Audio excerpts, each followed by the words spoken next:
3, 2, 1.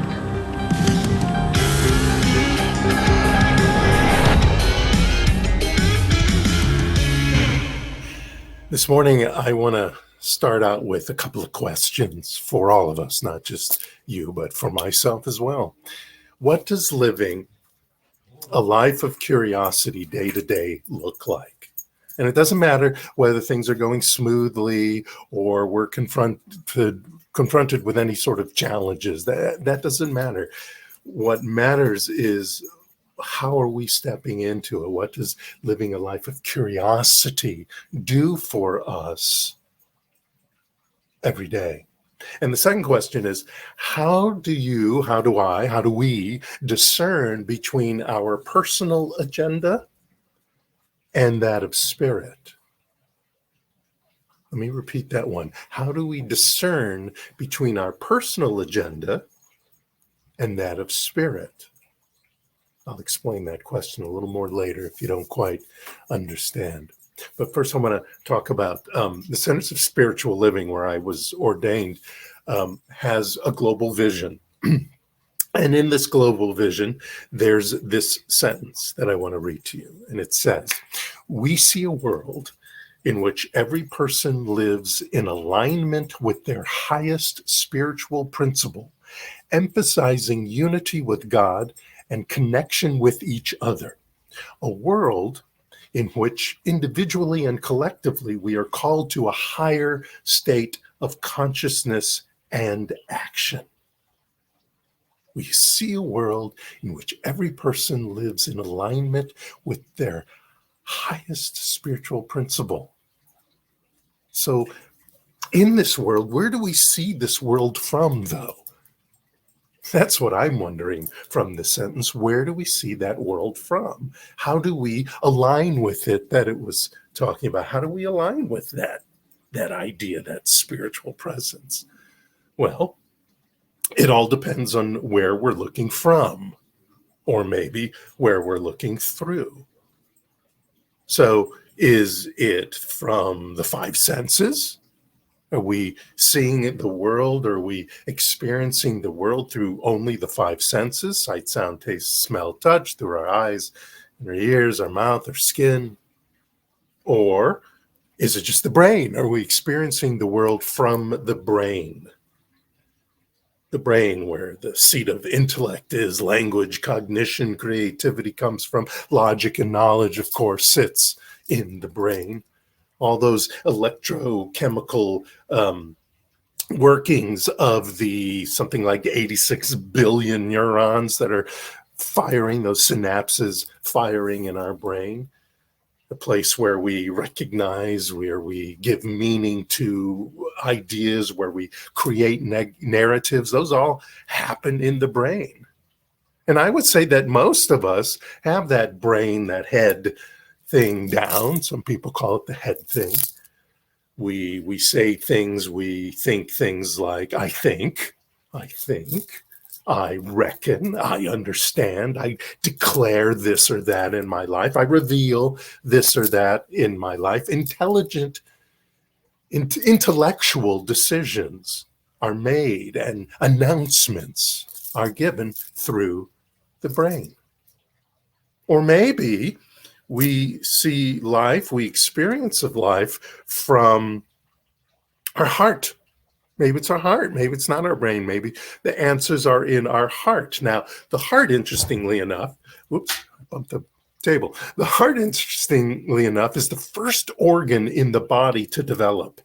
Isn't that interesting? And it's not merely a muscle. It's actually an organ. There was a time where they just called it a muscle, but it's now officially, I don't know when that began, an organ. It's not just there to pump blood, though. The heart has a complex intrinsic nervous system of its own, of over 40,000 different sensory neurites firing off independently from those happening in the brain. And it's now labeled by researchers. There's a whole new field called neurocardiology. And those researchers in neurocardiology calls what's going on in the heart as a functional brain. Isn't that interesting? And in this functional brain in the heart, we can learn independently of the heart. We have our own memories that are in our heart. We feel and we sense information through our heart. The heart creates an energetic magnetic field right now as I'm speaking that tells our brains whether we feel safe or not. It's the regulator of our perception. So maybe that's where life is being seen from. Ernest Holmes wrote, "We can think, pray, or speak words until we are blue in the face, and not a thing will manifest, at least not in the clearest way, unless we have feeling behind it. While we admire the intellect, we must realize that the intellect is not the creative factor in the universe. Rather, it is the feeling that is creative." So he's saying it's not just a mental, as in the brain mind occurrence. It's a feeling occurrence, which is what the heart is about. And Neville wrote a whole book called Feeling is the Secret. And he wrote in that, ideas are impressed on the subconscious through the medium of feeling. No idea can be impressed on the subconscious unless it is felt. But once felt, be it good, bad, or indifferent, it must be expressed. Feeling is the one and only medium through which ideas are conveyed to the subconscious. I want to repeat that one. Feeling is the only one and only medium through which ideas are conveyed to the subconscious. So it's feeling, so it's heart. So it is the heart. It's not the brain, it's the heart that we see life from. But maybe that's not true either. Maybe it's the gut. The gut, I feel it in my gut where intuition it shows up. The gut is called the enteric nervous system, and it consists of sheaths of neurons that are embedded in the walls of our gut. And the gut goes from the esophagus all the way to the end there. It's a whole long, your whole torso, pretty much. There are some like 100 million different neurons going on, popping and synapsing and doing all those crazy things in the gut. And that's more than in your spinal cord or more in your whole peripheral nervous system throughout your entire body. It's pretty amazing. And it uses more than 30 neurotransmitters. 30 neurotransmitters, just like the brain does, is happening in your gut. You can't see me pointing, but I'm pointing to my gut. Interesting thing else about the gut, 95% of our serotonin. The serotonin is that hormone that regulates mood and appetite and sleep and memory and sexual desire and function. 95% of the serotonin is in your gut, not in your brain.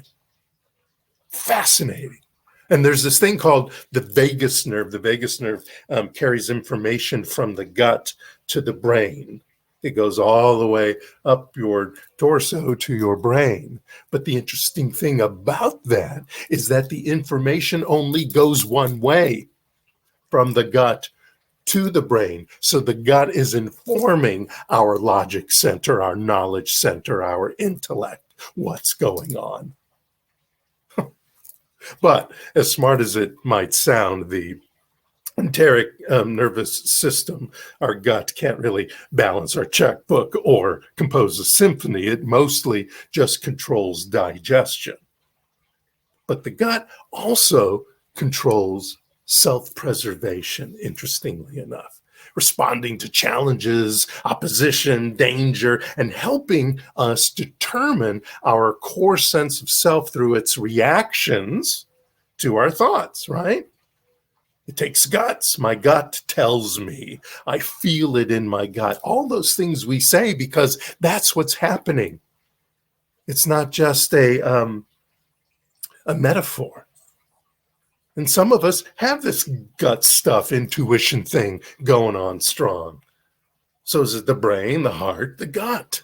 Which one is fueling the life of curiosity from day to day? Which one is understanding and analyzing and solving whether things are going smoothly or not? Which one is discerning between our personal agenda, our almost narcissistic ego, our fears in our egos? Which is doing that?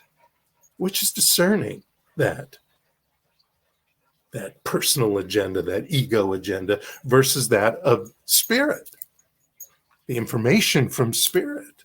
And what is driving our desires, revelations, and our actual communion with the universe? Michael Beckwith wrote this great quote, and he said, when your thoughts and actions begin to align with the imperatives of your soul, you enroll the full support of the universe.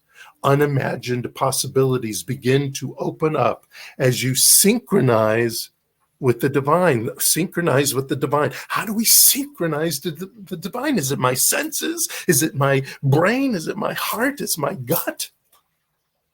Spirit's call is one of wholeness and oneness and infinite possibilities and creativity and freedom and truth. I say that every week in one way or another. And we use spiritual practices like visioning and like the affirmative prayer we did earlier, the spiritual mind treatment, meditation, all sorts of spiritual practices that assist us in letting go of these personal agendas. Now, I'm not saying having a personal agenda is a negative thing. I'm talking more about the personal agenda of the ego that usually is something that is informing us that we don't have something, that we need something, that we are in fear of something because it doesn't meet our needs. So we use these spiritual practice to let go of our personal agenda and then align with the cosmic consciousness to experience then a greater flow and a greater ease of life, no matter what is showing up and manifesting our desires, of course, and the things we want to reveal in our lives. So how is the divine communicating with us and us with it? Again, is it the senses, the brain, the heart, the gut? Is prayer or meditation or visioning or visualizing coming from your head, your heart, or your gut? As individualized expressions of the one infinite universal energy, we have access to the infinite wisdom and intelligence of all space and time.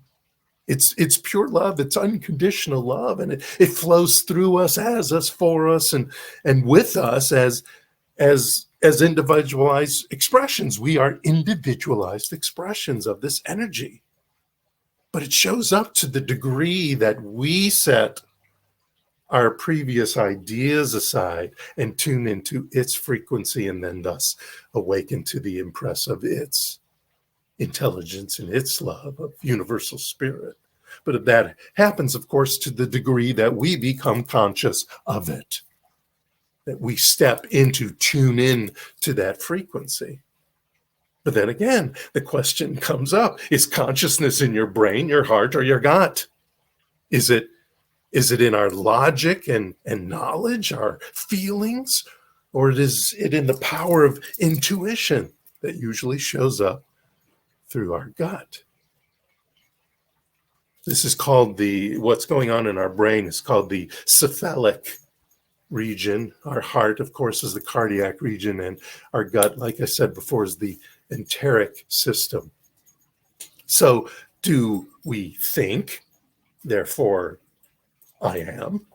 Or do I feel, therefore I know? Or do I intuit, therefore I am inspired? Ernest Holmes quote again, God's creative power of mind is right here, he says. We have as much of this power to use as we believe in and embody. The storehouse of nature is filled with infinite good, awaiting the touch of our awakened thought to spring forth into manifestation in our lives. It's right here, he says. Well, where is here? And he said embody, to personify, to be a part of the wholeness of our personhood is what embody means. So then it must mean all of them together, working as one. Sometimes the head, the brain is the lead. Sometimes the heart, the feelings is the lead. And eventually, whether it starts there or ends there, the gut, the inspiration is the lead. It's a combo is what I'm getting. Working in tandem, talking to each other, empowering the intuited words and ideas with feelings, intellect, and thus showing up into our lives, into our experience. And if you haven't heard this before, I call this the divine matrix. Mind, heart, gut, brains, talking to each other, relating to each other, jumping off ideas through and from each other, a full-on, full-body, holistic mind. That's what I call the mind, this divine matrix, this interworking, this idea of this organization of brain, heart, and gut working together, adding it all up and becoming our consciousness, bringing our ideas into our belief system so that constantly and consistently and habitually and as second nature, you might say, although actually it's first nature, we answer all instances, all experiences, all questions, all conditions and dreams and desires, et cetera, with Spirit's highest idea.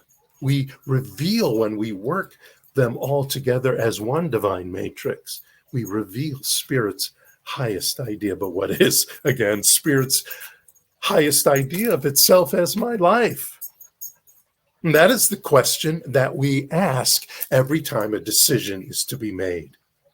And it probably won't be the only question, but that is the main question when we're faced with deciding about something that has shown up in our lives, or deciding about something we want to change in our lives or bring forth into our lives. What is the highest idea of Spirit in this moment? When we live in these questions as its own spiritual practice, or as in addition to all the spiritual practices that you do, we invite ourselves to listen to and from a different place, beyond the egoic brain that edges God out mostly, and into what I was saying, the mind, the divine matrix, the brain, the heart, and the gut. The divine matrix of the intellect, the feelings, and the intuition. So great. So now we know this. We've figured that out. So what do? Well, we ask questions. We ask questions to our most inner self. Yeah, we can ask questions to friends. We can ask questions from our allies and professionals and all that. But the deepest part before we make the final decision comes from the questions we ask our most inner self. Questions open us up to something new. Questions invite curiosity, that word, that beautiful word. Curiosity is a way of being. What is Spirit's highest idea in my life? This type of question breaks us away from what we think we know and desire and invites something greater within to guide us. Those infinite possibilities that are in the universe to guide us. It's time we reawaken our heart intelligence and connect it with our brain intelligence. There's a gentleman named Ramana Maharshi. He's a Hindu sage from the early mid-20th century. And he wrote this: when the mind stays in the heart, the I, as in the letter I, which is the source of all thoughts, will go, and the self, whichever exists, will shine. Let me say that again. When the mind stays in the heart, the I, which is the source of all thoughts, will go, and the self, which ever exists, will shine. The self with the big S, the self that is so full of universal presence, that individualization that is within each and every one of us, of God, of the divine. There's this great word in the Cherokee language called that says Shanti Ishta is the word. And it means the single eye of the heart, the single eye that sees what's true without judgment, like the universe, like the law of cause and effect or the law of attraction. It sees what's true without judgment. It sees what's there, what's behind, what's deep into the belief. Shante Ishta. There's only one power and presence, the one source back of all things. Call it what you like. And knowing that there is only one life, this life must be who I am, who you are.